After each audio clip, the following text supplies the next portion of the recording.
Salut à tous, c'est Déterminé de Zéro. Aujourd'hui, on se retrouve pour une partie pédagogique comme d'habitude. Une partie avec 15 minutes plus 10 secondes d'incrément comme d'habitude. Et donc, on va jouer une partie en essayant de se souvenir des conseils de Blitzstream. Donc, tous les conseils que je vous ai montrés dans les vidéos précédentes, on va essayer de les appliquer. Ici, deux têtes. Et on va voir tout de suite ce que l'adversaire nous joue. Alors, il nous joue une défense filet d'or. Et sur ça, je vais jouer D4. J'essaye de contre-attaquer le centre. Peut-être retransposer dans une écossaise avec si je joue cavalier C6. Alors, il joue la variante d'échange. Bon, je prends du cavalier évidemment.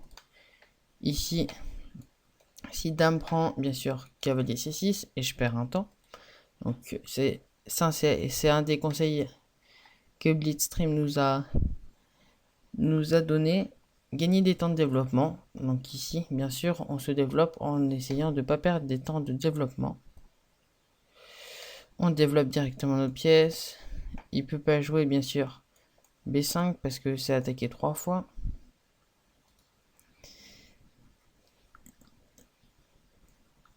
Alors, il rock. Petit rock également de mon côté. Et maintenant, vous voyez, j'ai des pièces qui vont pouvoir peut-être aller s'activer du côté de son roi.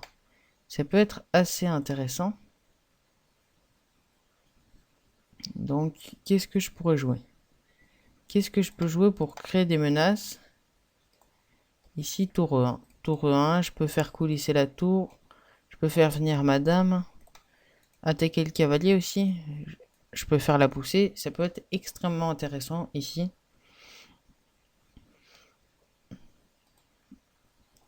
Alors, donc il joue son cavalier. Très bien. Attaque le mien. Bon, bah, s'il prend... Bah, je prendrai avec la dame et j'ai pas de soucis. Donc, autant pas forcer l'échange. Autant jouer simple. Ici, je peux jouer peut-être cavalier D5. Cavalier prend, pion prend. Genre, je supprime un défenseur du roc adverse. Là, je le force quasiment à échanger. Et je me retrouve dans une position assez bonne. J'ai un pion en C5 qui contrôle pas mal de cases. Je pense qu'ici, il doit jouer le coup C4. Ok, il attaque ma dame. Avec son fou, un coup très logique. Alors, qu'est-ce que je peux jouer? Problème de dame F4, c'est peut-être fou C6 et j'ai plus trop de cases. Fou E5 plutôt. J'ai plus trop de cases. Si je joue ça, il va peut-être jouer juste la tour et j'aurai des gros problèmes. Donc déjà, on peut supprimer toutes les cases ici pour y aller, toutes les cases de cette diagonale. Toutes ces cases là, donc il ne reste plus trop de cases finalement avec la dame. Vu que je suis sur une structure de cases blanches, je vais jouer dame D3. Pour l'instant, il a pas de coup comme fou F5, mais je me rends compte qu'ici j'enferme mon fou en fait. C'était peut-être mieux un coup avec des... Quoique dame D1 ici en fait, je pense. Dame D1, meilleur coup je pense. Au niveau de l'ordi, parce qu'ici maintenant mon fou C4 et bah, il est coincé. Donc il va falloir que je l'échange. Ou alors que je joue des plans avec peut-être fou B3, C3, fou D1 et le faire repartir par là.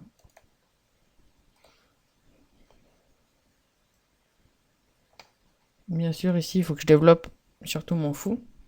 Donc là, on suit les conseils, hein, développer contre le centre, ok. Ici, bah, j'essaye de développer mon fou, j'ai ok. Et donc on est ici plutôt dans le milieu de jeu. Je vais essayer de considérer l'échange de même valeur et après on va rentrer dans la finale. Ouh, alors, il joue dame C4, je m'y attendais pas du tout. Dame C1, dame C8 plutôt. Alors, qu'est-ce que je peux jouer? Ici, je voulais jouer ma tour. En fait, ici, je voulais faire un plan comme ça. Mais il y a les fous, en fait, il a des fous extrêmement fort.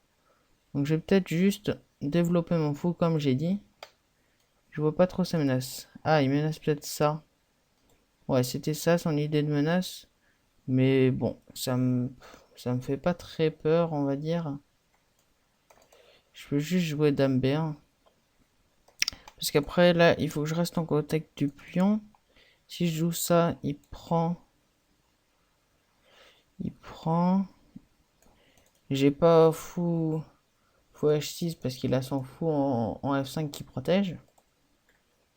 Donc autant jouer dame B3. Dame B3, fou D3. Et maintenant mon fou qui revient un peu en jeu. Je contrôle la colonne ouverte. Donc ouais, plutôt bien. Et s'il prend pas, après je peux essayer de créer des menaces sur son pion en H7 qui peut être faible. S'il avance, je crée des trous sur case noire. Et j'arrive peut-être à faire mal sur son bras. Donc ici, je peux essayer d'estimer la position. Ici, je pense que c'est position égale à peu près. Voire domination noire.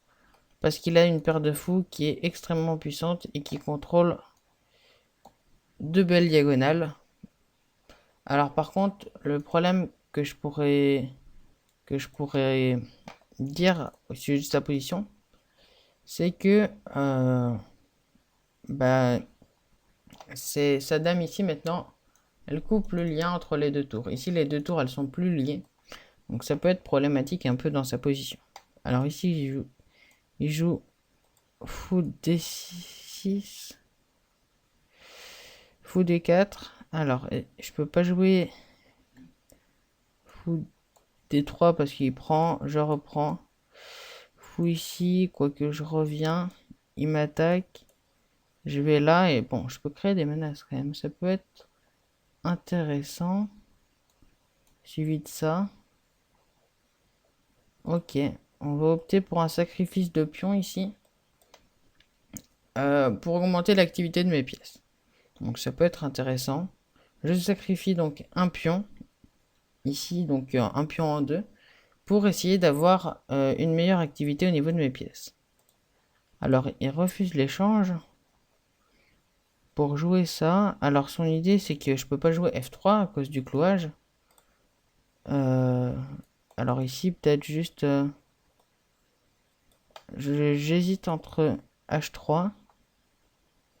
H3, est-ce qu'il y a des idées de sacrifice? C'est possible.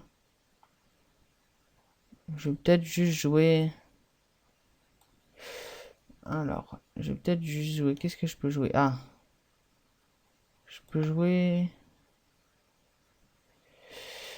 Peut-être un coup intéressant, genre juste fou G3 avec l'idée de faire dame C4 et de créer un problème parce qu'ici on peut remarquer une de ses faiblesses, c'est son alignement. Ou même, un petit coup tactique. Échec, roi prend, échec, dame ou fou ici, je récupère le pion. Ok, petit coup tactique. Petit coup tactique, j'espère que ça passe au niveau de l'ordi. Mais vous voyez ici, on remarque que ça sert plutôt bien les exercices tactiques. Ah oui, mais s'il ramène... Ah non, s'il ramène ses dames, je prends et je protège toujours mon fou. Ok. J'ai eu peur qu'il le reprenne, mais finalement, du coup, je pourrais reprendre le fou. Donc là, tout simplement, un petit coup tactique qui fait plaisir. Et s'il joue fou ici, tout simplement, je vais augmenter encore l'activité de mes pièces. Avec encore une petite tactique. Fou prend D6, bien sûr, s'il reprend, je prends la dame. Alors pas maintenant, bien sûr, puisque son fou était en C2. C'était pas possible, mais maintenant, c'est possible. Encore une petite tactique. Très simple, je sacrifie le fou, bien sûr, parce que s'il prend, je reprends sa dame, qui est avec une découverte. Donc ici, il bouge sa dame. Son idée, c'est peut-être d'aller créer des menaces par ici. En tout cas, il a un alignement de ses pièces qui peut être dangereux. Ah, mais ici, il oublie, bien sûr. Alors, je vais peut-être jouer d'abord échec. Roi revient. et prise. Ça me paraît mieux ici.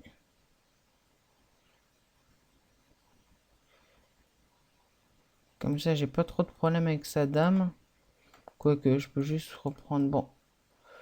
Ok, je fais d'abord un petit échec. Je contrôle F2. J'ai plus trop de problèmes. S'il joue sa dame, je reprenais. Maintenant, j'ai juste à prendre ici.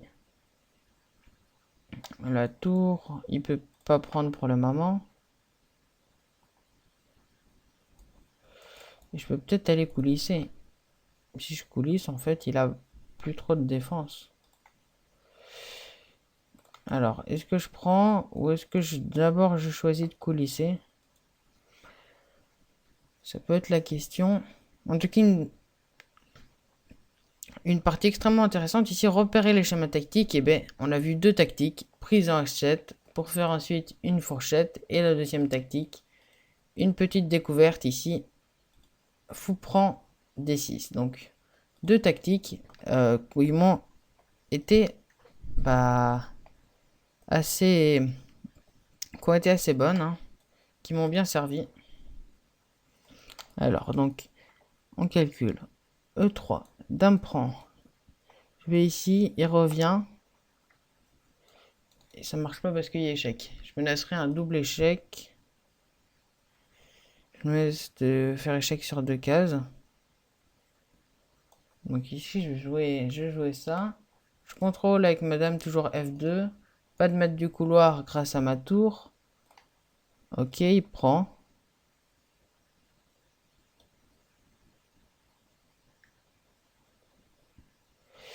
Tour H3 et je crois bien que ça va être matin imparable. Partie à mon avis très très précise de ma part. Ici, échec. Échec, roi ici, tour prend, ouais la position s'écroule, j'ai même pas besoin de calculer. Je sais que c'est gagnant pour moi. Le roi repart par exemple, je reprends là. Attention quand même au maître du couloir. C'est vrai, faut que je fasse attention. Et oui, maintenant il attaque ma dame. J'ai peut-être des coups de tour ici, mais ouais, faut que je fasse vraiment attention en fait. Ok. Bon, ça sera peut-être un peu plus imprécis durant ma partie, ça. Heureusement que j'ai tour 3 qui sauve un peu la position ici. Madame qui va pour revenir. S'il va là, je reprends. Voilà. Donc je me laisse un échec, mais franchement... Prise, prise. Si je prends là, il y a mat. Alors, faut que je calcule encore. Faut que je calcule. Est-ce qu'on n'a pas décidé de sacrifice avec l'idée que de faire venir son roi sur une case où il sera en échec quand je prendrai la tour? C'est possible. Mais si je vais là, par exemple, il prend et maintenant il protège sa tour. Si je prends... non, il n'y a pas échec. Si je prends, il reprend. Je prends là, je vais là. Il va ici et finalement je n'ai pas gagné de tour. Alors bon, je calcule. Prise, prise. Si je joue ça, il va juste jouer F5 et il n'y a plus trop d'échecs, ça marche pas. Donc, qu'est-ce que je fais? Je vais faire échec ici. Il avance. Et je joue juste... Est-ce que F3 est possible? Je sais pas trop. C'est vrai que maintenant, je me suis retrouvé dans une position où j'ai plus trop d'échecs envisageables. Malheureusement. Alors ici, il va là, je vais là. S'il revient, je fais ça. Ma tour, c'est vrai qu'il est plus trop protégé. Faut que je fasse vraiment attention. À mon avis, c'est dommage. À partir de là, c'était peut-être pas le plus précis. Voilà, là, ça, je pense pas que ce soit le plus précis. Ici, alors bien sûr, je prends pas, mais juste F3 peut-être. F3, il y a ça. Dame ici, je fais ça et ok, je me laisse de prendre. Bon, ok. Parce que là, je l'ai fait juste avancer. Je crée un clouage de plus, mais ça sert pas à grand chose en fait. Alors, est-ce que donc F3, est-ce qu'on valide? Est-ce qu'on valide F3? Je pense que je vais valider F3. Au pire, je peux toujours... Ah oui, ici, je peux menacer tout simplement de prendre. Est-ce que j'ai pas une tactique que je prenais? Non, je crois pas. Ici, je menace de prendre avec la tour. Vu qu'il y a un cloître avec le pion, je pourrais prendre de la tour. Voilà, il va là. Je joue ça. Ou si je vais là... Ouais, mon roi, je suis obligé de jouer ça. Il va là.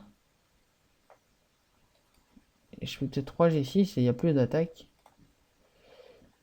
3 G6. Il peut pas pousser. Ah oui, mais il y a échec là. Il reprend ma tour. Si je vais là, échec. Si je vais là, plus rien. Si je vais là... Mais bon, c'est pas la position que je vais préférer. Ok, s'il va là, tour C3. Ok, position assez complexe quand même. Malheureusement, je pense pas que j'ai été beaucoup très précis sur la fin. Parce que là, il active sa dame là. Il active sa dame. Ouais. Malheureusement, ça va être un peu moins précis sur la fin. C'est dommage parce que j'avais fait une partie assez bonne, je trouve. Ok, si je vais là. Est-ce qu'il a encore des échecs? Je sais pas trop. Je vois pas d'échecs.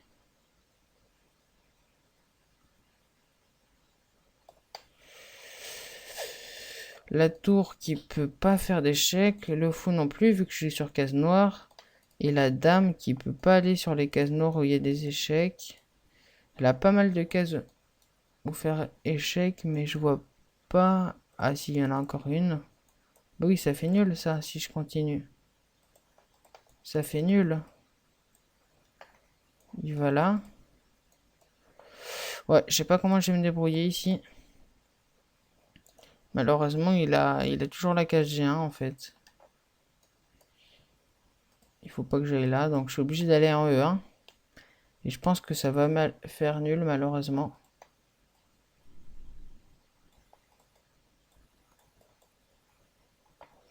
Ouais, c'est dommage. C'est dommage, je pense que ça va être ma seule gaffe de la partie. Ah non, là il y a mat en 7 carrément. Position gagnante pour les noirs. Mais sinon, ça en était où? Ici. En fait, il fallait que je joue ça. Ah non, il fallait pas que je joue ça.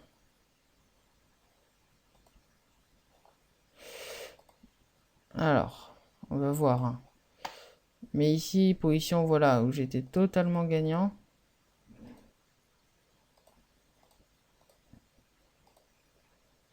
Et alors, ça a commencé à se détériorer à quel moment? Ouais, F3, à mon avis F3. Malheureusement, ouais, une gaffe au niveau d'F3 et après, bon, j'ai pas réussi à concrétiser, mais partie assez intéressante, on va quand même l'analyser, je pense. Parce qu'au niveau tactique, je pense qu'il n'y a peut-être pas un coup brillant, mais en tout cas, pas mal de bons coups. Je pense que l'ouverture va être assez bonne de ma part. Et malheureusement, bah, la suite de la partie qui était pas très bonne. J'ai pas pu repérer tous les schémas tactiques. Ah bah voilà, un coup brillant. Ça c'est plutôt bien. Ouais, une très très bonne ouverture, ça fait une erreur. Mais franchement assez précis dans l'ouverture. Et après, je lui ai laissé une occasion de me mater, mais il l'a pas vu. Donc, bah, c'est parti, analyse. Donc, Philidor, D4. Donc ici, comme vous le voyez, l'ordinateur qui dit D4, qui permet de prendre de l'espace. Donc c'est l'objectif, on joue toute la théorie. Et donc, petit rock, fin de la théorie. Et vous voyez que j'ai pas mal de pourcentage de win rate. 55. Donc là, il conseille d'abord de prendre une petite tactique également ici. Prise, prise. D5. D5, il dit quoi? Fou D3, prise, prise. Et on se retrouve dans une position un peu comme ça. Ça doit être la position à peu près théorique. Ici, donc, il a joué fou D7. Je joue ma tour. Il préférait peut-être E3. C'est pas très important, hein, mais E3 pour empêcher des coups de fou ou de cavalier.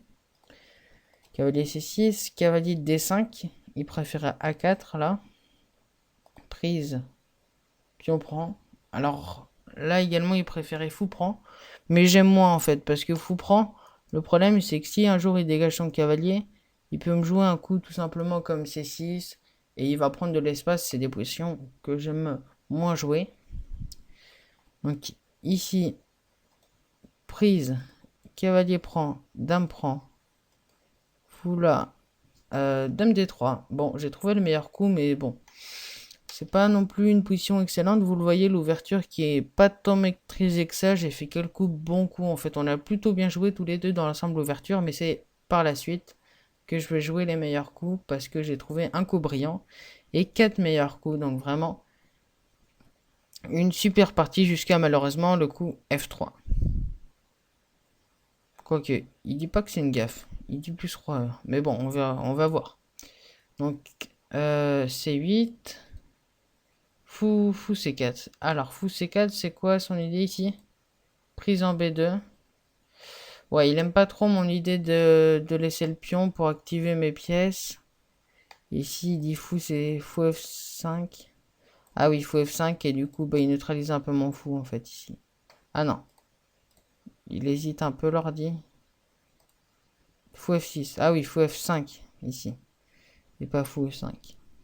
Ok, donc là, vous voyez, finalement, j'ai moins d'activité parce que le fou est revenu en défense. Donc, ici, il va jouer fou F5, qui est une erreur. Dame B6. Dame B3. Fou D4, il aurait préféré fou G6 pour défendre. Et là, non, c'est pas maintenant la petite tactique. Fou D3 d'abord. Et fou G4, erreur. Pourquoi? Fou prend H7, la tactique. Et le joueur français qui voit la tactique, bien sûr, fou prend H7. Brilliant move. Donc ça, c'est grâce à la méthode Woodpecker dont je vous ai souvent parlé. Sacrifice de fou. Roi prend. Dame D3. Excellent coup. Fou F5. Et dame prend D4. Et là, donc, un coup tactique tout simplement qui est très utile. Je reprends du matériel. Et je me retrouve dans une position qui est gagnante. Donc, prise en C2. Tour C2. Tour C1. Il préférait d'abord que j'active ma tour avec tour E7. Fou G6, qui est une gaffe. Et pourquoi c'est une gaffe, bien sûr?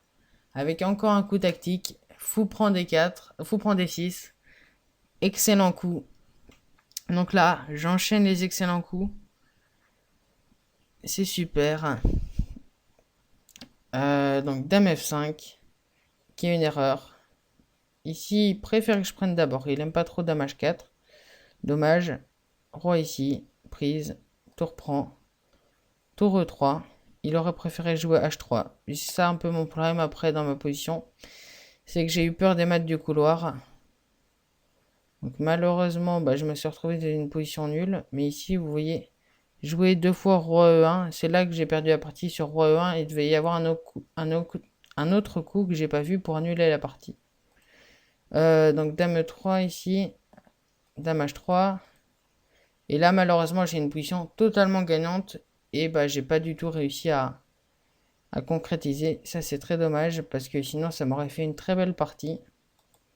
Prise. Tour E3. Encore meilleur coup. Encore le meilleur coup. Et F3 en fait. F3, j'ai craqué. Ici, il fallait juste jouer tour 1.